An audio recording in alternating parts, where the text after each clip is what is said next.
This is day 252 on putting things in order. This article is a three-part series on another philosopher that jacked me up, Kenneth Burke. You most likely have not heard of him. However, he shows up all over the place. I first learned of him while studying communications in college, but he will also show up in other disciplines.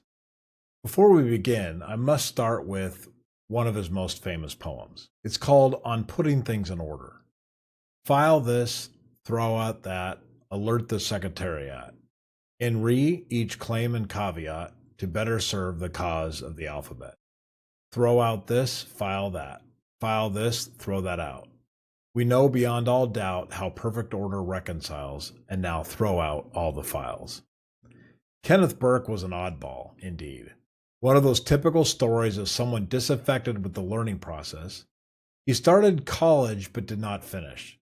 Now his theories are central to literary studies, communication theory, social studies, and even some critical dramatic theory. My favorite books of his are the motive books, A Grammar of Motives and A Rhetoric of Motives. They have a place of honor sitting on my bookshelf here in the office.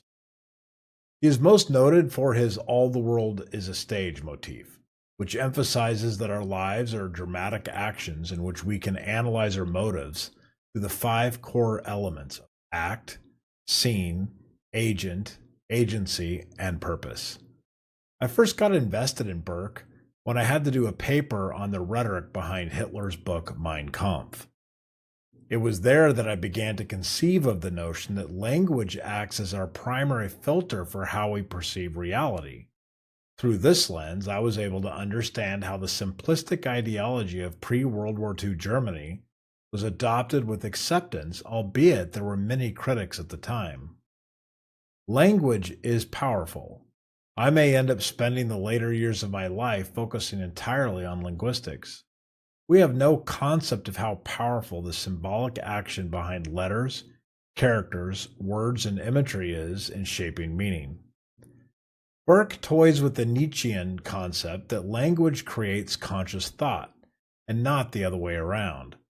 The pressure to communicate is what caused our species to advance, which brings a whole new meaning to the writings that are found in the early Hebrew book of Genesis. Burke defines us as a species as the only creature that uses symbolic action to represent meaning, and thereby the only one to learn to create classification schemes. Now that I'm in a business that is primarily concerned with data labeling, tagging, identifying interesting data, and applying governance and other priorities to processing data, I fully understand the meaning behind this poem of his. We truly are cursed to spend eternity trying to organize and file our data into perfect systems, only to throw it all out again when the data becomes useless or we are no longer. Consider the platforms that we are on, the social media platform, the language being used and the symbols being deployed.